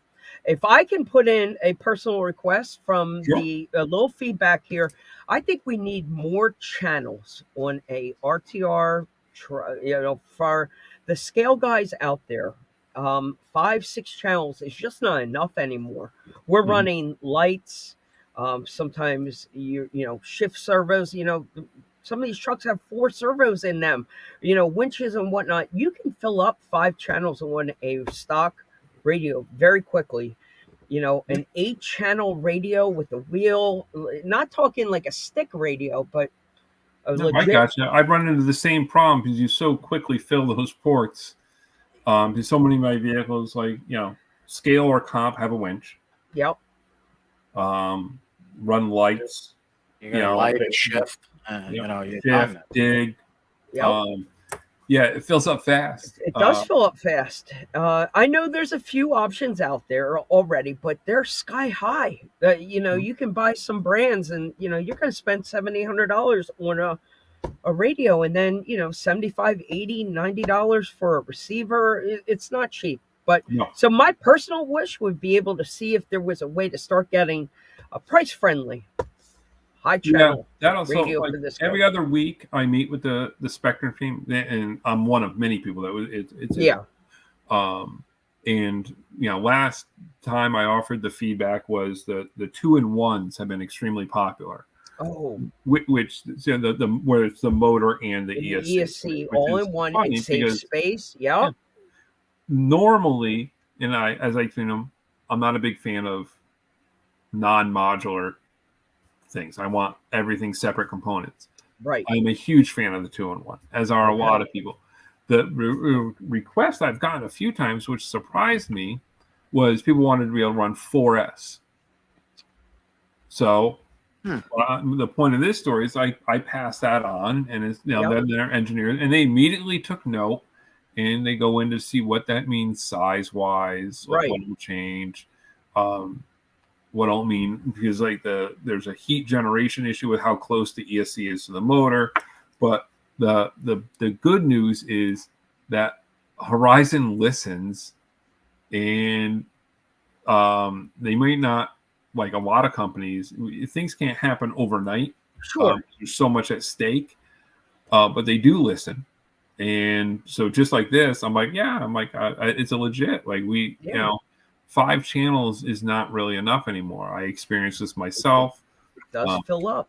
You know, with me, you know, I told the guys, like, I really never thought about running more than the 3S. You know, 3S is the norm for me, whether it's a comp rig, a trail ring, or if I have a shelf queen, it's running 3S. Where, you know, but I've never thought about 4S. I know guys do with outrunners, right? But now people just want that. I think the Rift was the only thing I put 4S in, and you know, and not even then, yeah, I still run 3S, a big 3S pack of mine. Because it's in the Rift. Yeah, I'm like, and I have the rear sway bar and stuff like that. It is gets crazy. The primary driver of that is my 15-year-old son, who is full throttle or nothing. And close your eyes and squeeze. Yeah, dude, it's an Evil Knievel reincarnate out there. I've never seen wipeouts like you wouldn't believe. But so I'm like, dude, you don't need 4S. But yeah, apparently a lot of guys' comps are just so programmed, and I think it comes from running outrunners. They want 4S. So the good news is I have a method to pass that on. I'll pass like with your tip or request, I'll pass that on. I think yours is spot on. So there are options out there. I know people will be commenting. I've had a few scenarios in different ways to split it up and get more channels out of it, and different brands do offer it. But it would be great to see something come from the big guys, at a little bit more affordable, and more options are always good. Because you think about it, like Mike said, to Mike's point, you get the RTR, right? You're going to throw a light kit. You're going to throw a winch, right? So now you're out of channel. So what do? Now you got to get a Spectrum receiver, an SR 515. Now you got to open that up or go even higher than that, depending on your scale level and how crazy you want to go. Now you need 8 channels. Now you got to find a different company. You got to find a different remote, and there's options out there. But now that RTR that was price effective is now turning close to $1,000 by the time you get receivers and a new brand. And so, yeah, I think it's a valid suggestion. Yeah, no doubt about it. I definitely agree. Perfect. Excellent. Well, Matt, I want to wish you a happy Easter. You too, guys. I hope you have a wonderful time tomorrow on your holiday with the family and have a chance to relax a little bit. You put in some hard work tonight here in the hot seat, and we can't thank you enough. No, listen, I thank you guys. I'm seriously flattered to be here. I got to make it abundantly clear to people out there, like, Axial so much appreciates its fan base, the customers, everything we do, we try to do for the Axial fans out there, for the hobby in general. And the one thing we can say over and over again is thank you.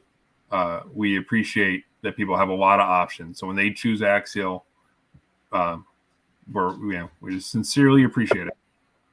Well said. Before you go, there's a couple people asked this question actually. Matt, can you make a cap or a 6 scale? Multiple could we? Yeah.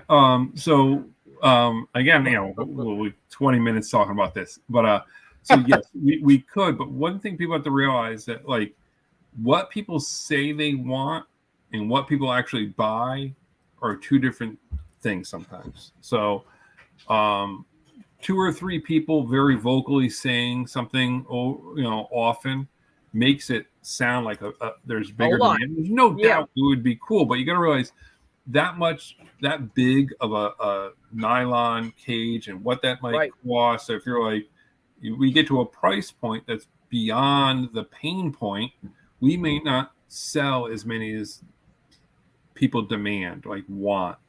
Because so it's going to be like a niche market then. You're talking about $1,400 price point. The entry level RC enthusiast is not going to whip out $1,400 for their first. And that's a huge investment when you're talking about a full truck. Proline gets it even on the Lexan body side. They're Mhm. getting requests all the time for these obscure one-offs. I want to have this body stamped and made into a Lexan body. Well, great. I'm sure you do, but you're not just enough to make us, go that direction. We need to know that Yep. it must be a lot of work going into deciding what actually gets formed into a Lexan body, even, and that's just Yeah. a fraction of the cost of making a whole truck. But yeah, don't think it's not something we don't discuss. That very project SCX It'd be cool, 6 no or doubt. I see it in the mountain back there, actually. Oh, Yeah. it's right over his shoulder there. LDL. It's in the mountain. What are you talking about? Oh, I love it. No, I'm looking forward to seeing great things from you. I know you do a great job, and look forward to meeting you at an event, hopefully. And keep grinding, man. Any help we can do. I know you mentioned trail. You talked to me. Anything we could do to help you out. We're here for you. Appreciate it, guys. And Fantastic. everybody out there, make sure you check out the axialadventure.com. Check out the blogs. I'm going Definitely. to post that in the recap Put that in tomorrow. the link, Direct yes. link right to Perfect. the events calendar. Yeah, and Perfect. blogs too. We're trying to put builds up. We're putting tech tips up. We just want that to be a resource. Not everything is I about love selling products. We want people to be successful. We want people to be highly engaged and having fun. Love it. So That's All right. fantastic. That's how you grow the community. That's how you grow as a brand. That's fantastic. That's a great message to get out there, and it's well received when you guys are at events. You're a great face for the brand. Keep up the great work. all right, appreciate it, guys. Go find those Right. Easter eggs, buddy. Tomorrow Right on, we got to go on the hunt. All right. All right. Take care, All right. guys. Take Have a care. good one. All right, there you go, Pete. Great job. Let's go into Brand Pete, and let's give us an overlay. There we go. Let's clean up our camera. Bam and bam. All right. All right, Pete. We didn't do. All right, we went over. We went way over again. I'm going to be in divorce court again for another week. So, Pete, I'm going to let you steal the show now. Do you have anything of high priority that you want to get out there to the world this week, or is it something that can wait till next? What do we have in high priority here? Let's go rapid Let's check. fire. Yeah, let's go. I got a couple things. So let me I'm going go- to do. Yeah, I'm You- going to do a combo here. I'm going to All catch right. us up a little. So one of the things that I'm glad that Matt said that is one of the things that you and I could start touching on as we know of events. If it's West Coast, East Coast. So one of the things we'll put a little shout out to upcoming events. So as everybody knows, Beat the Creek's coming up, and also for the guys in the lower Northeast, you got King of the Castle. So as far as going into that early May bracket, Beat the Creek and King of the Castle. As far as the RC news goes, Mike touched on the Traxxas, that broke the internet. And remember Scale Day. I know Mike and I were at an event, RC four-wheel drive Scale Day, May 6th. Make is that sure when you- it is? May 6th? Okay. So post up your builds. Make sure they're running their contest also. So make sure you check out RC four-wheel drive to get entered into their contest for Scale Day. They also, speaking of RC four-wheel drive, Mike, I don't know if you saw those belted tires they dropped this week. Mickey Thompson's. They look definitely worth a look on those. I actually might pick them up. Look good on the TF2 or the 4Runner. Belted Mickey Thompson's. They look pretty scale. I did not see that, but yes, Yeah. always a big fan of the Mickey T's. Yeah, that's all I got. That caught me up on RC news and events coming up. And anything else? You want to do a quick tech tip or? You can. We'll come back to the tech tip here in a second. Let's do. Do we have a banner for the history? Boom, boom, boom. Let's do this day, April 8th. This day in history. Did you know in 1994 that smoking was banned in the U.S. and all U.S. military bases in the Pentagon? on this day in 1994. And this day in 1986, Clint Eastwood was elected mayor of Huh. Carmel, California. Did you know? April 8th in 1986, Clint Eastwood elected mayor. Who would have thought? Um, in 2000, 19 U.S. troops were killed when the Osprey, that V-22 Osprey helicopter crashed. I remember that honestly. So, a salute and in their memory. That was a sad day for the Marines, no question. And in 2001, this will make you feel old. Microsoft Corporation released Internet Explorer 6.0. Wow. If Oh that my God. don't make you feel There's old. like 17 different browsers now, from Safari to Chrome to This day um. in 2001, Internet Explorer 6.0. There you go. Wow. Your day in history. All right. Awesome. um, Peter,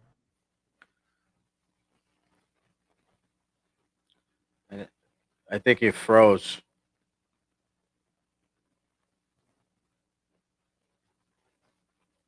Did you freeze?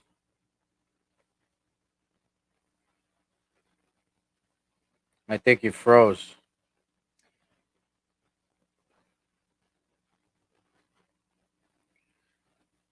All right. Well, Mike's coming back in. Let's take a look at the rest of the stuff we got.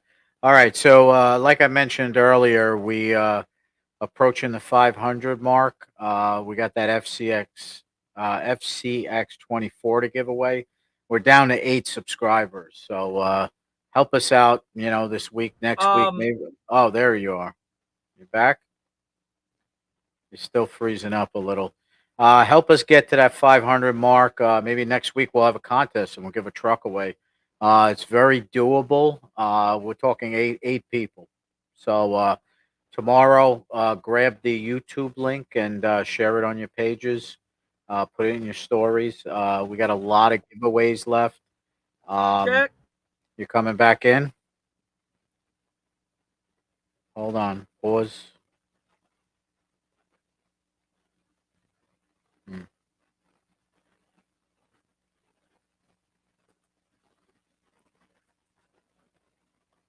You back? Yeah, I don't know what's happening here. We have a lot of giveaways coming up. So definitely let's get past the 500. The letter of the week, like we said, is the winner is going to get the carry-all um, package, which is donated by Cow RC, the Rad Show Hey, kit. Up, uh, you back? It's still a little spotty. So Cal RC was nice enough to donate these. The letter of the week will get this set shipped to your door. So once we get the letter of the week, 4-letter word, and go home with a Cal RC mat. So I'll just give Mike a minute here and we'll close it out.